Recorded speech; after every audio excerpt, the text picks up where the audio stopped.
Hello, my name is George McBean and I'm formerly head of UNICEF's Graphics and Animation Department in UNICEF New York.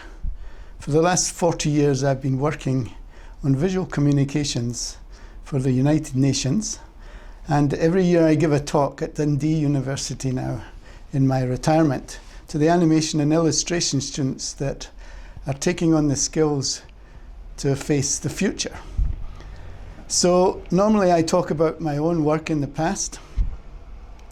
This year I decided to include a little bit about the future and what the most pressing social issue of the current time in the next 20 years will be, and that is climate change. So I wanted to explain to you today in a way that it would be recorded for posterity and not lost just in the air in the conference room in Dundee, some of the things I said to the students. So first of all, I tried to explain how the UN works. The UN is usually famously known for the Security Council, which is where politicians and world leaders come together and discuss and argue the issues of the day. And supporting the United Nations in other ways are the humanitarian organizations that work on all the social aspects that every government faces anyway. So you have your government, the politicians, and underneath them the civil service. So the humanitarian organizations in the United Nations are basically staffed with civil servants who have a different brief. They have to think of the world, the globe, as their priority, what's happening in the world, and try and help and sort out some of the problems.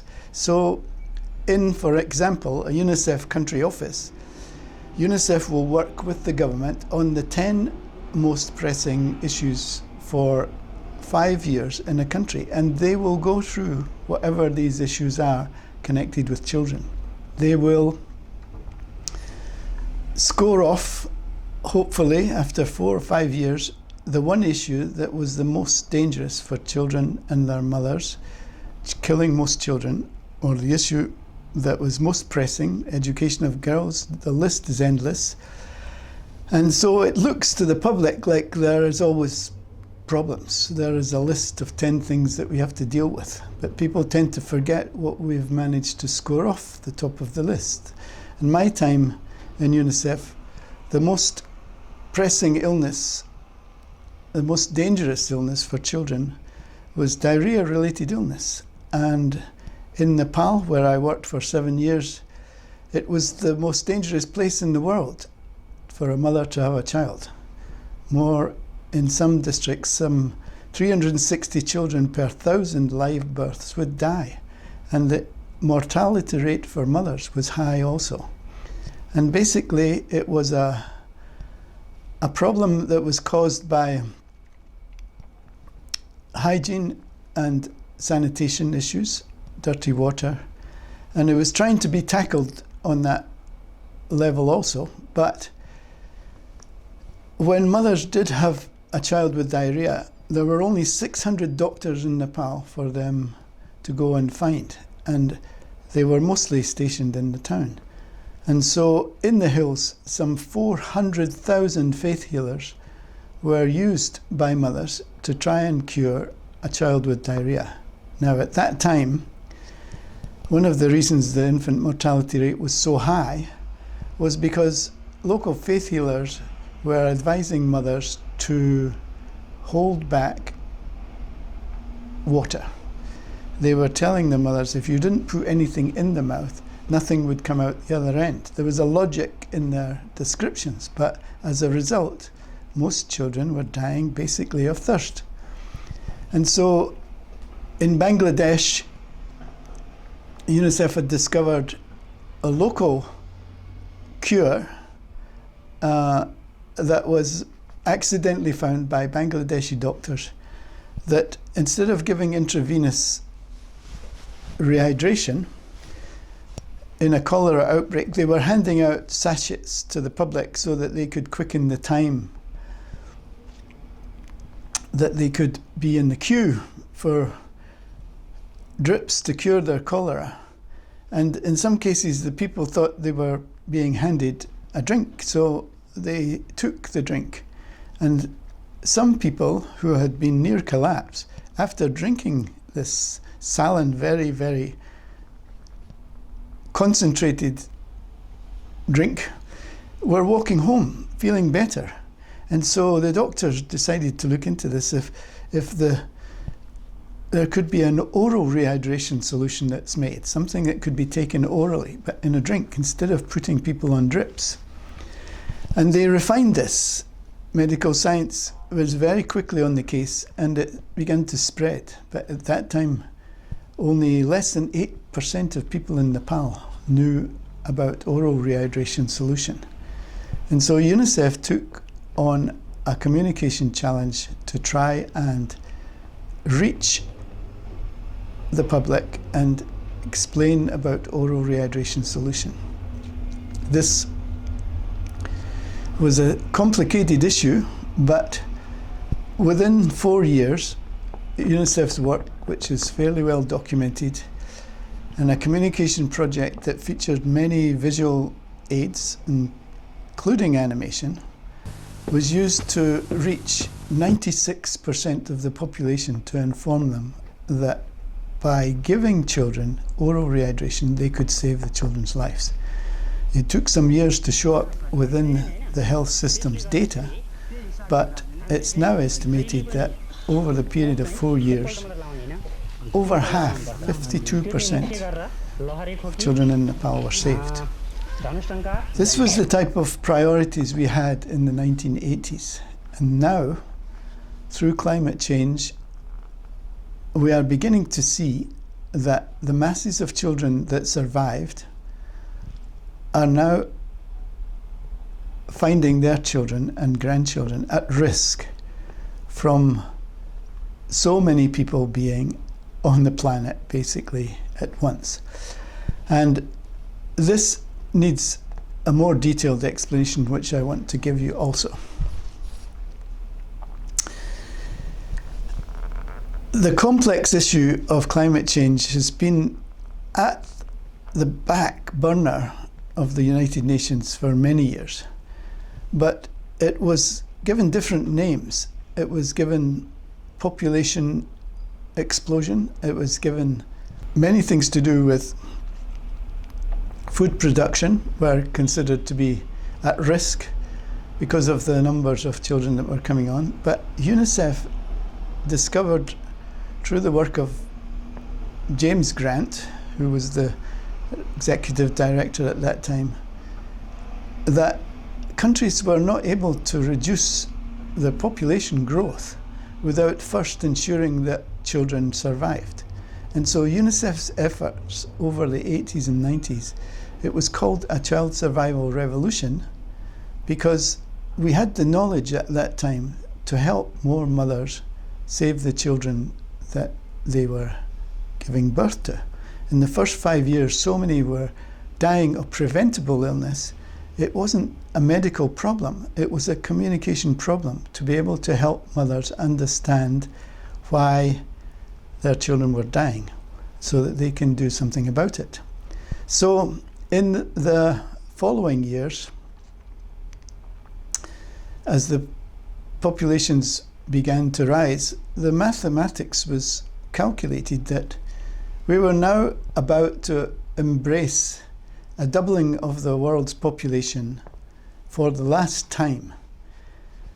Over hundreds and thousands of years, we have managed to double our population, but we were at the point of having 6 to 7 billion people on the planet, and we were about to double in the next 50 or 70 years. When we reached our peak at whatever it was going to be, 10 to 12 billion people on the planet, we would never double again. It would even out because of the age that we live and the death rate.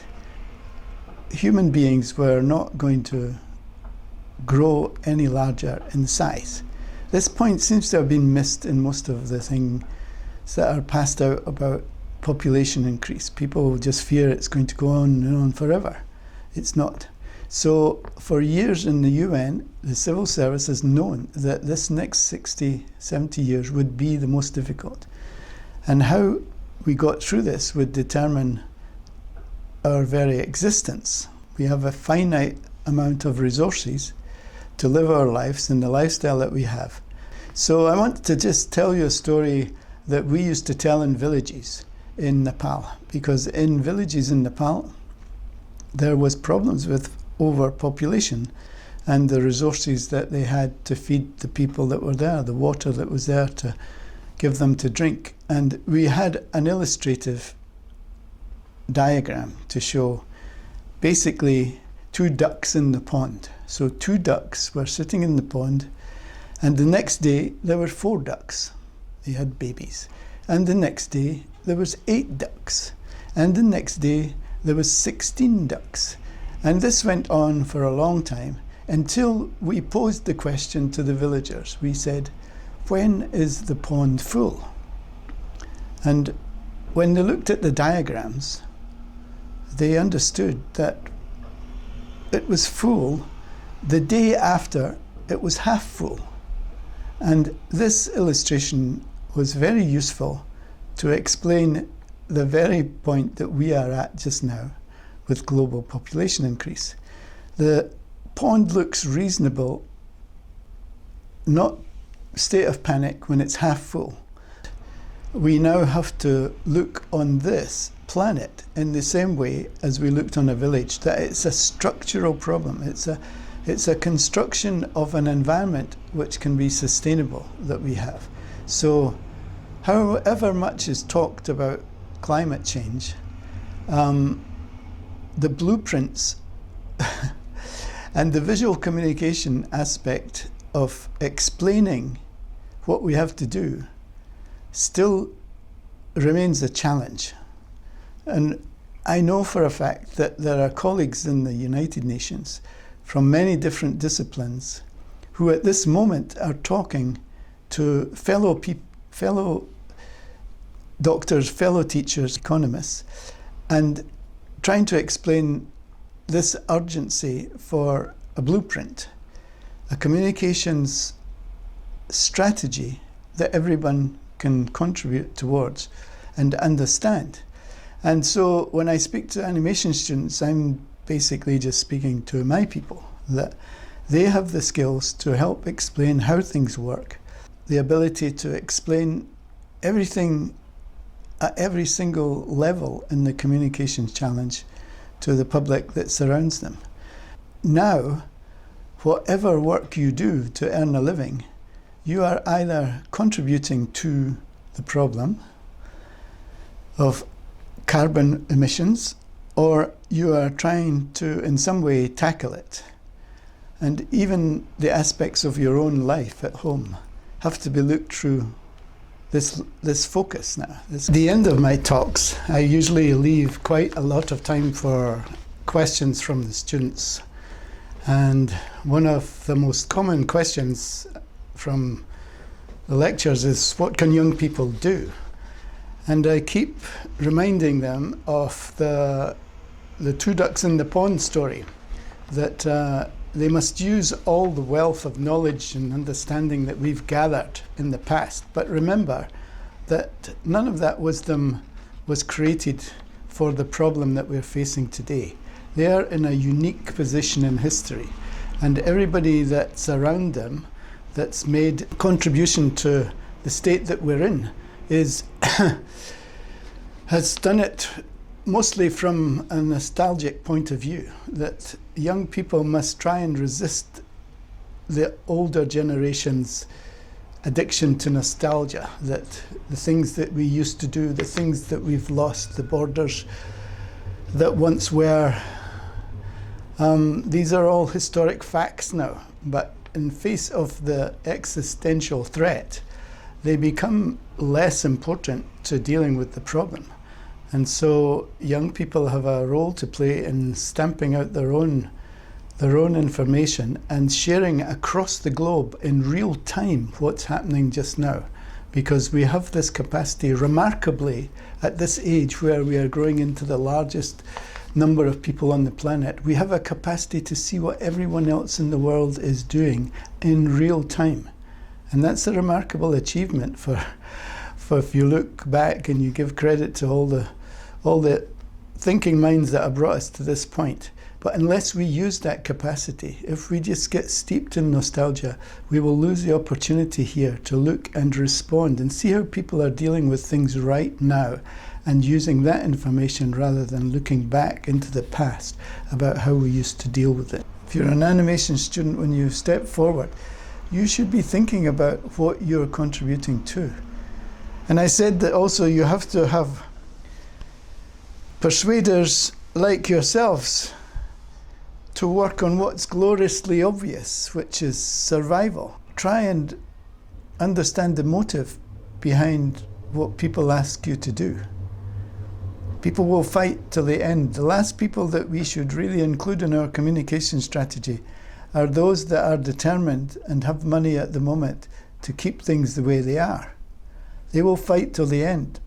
But it's the power of the others who understand the growing concerns and ultimately the no choice involved in this. We have to do something or not survive.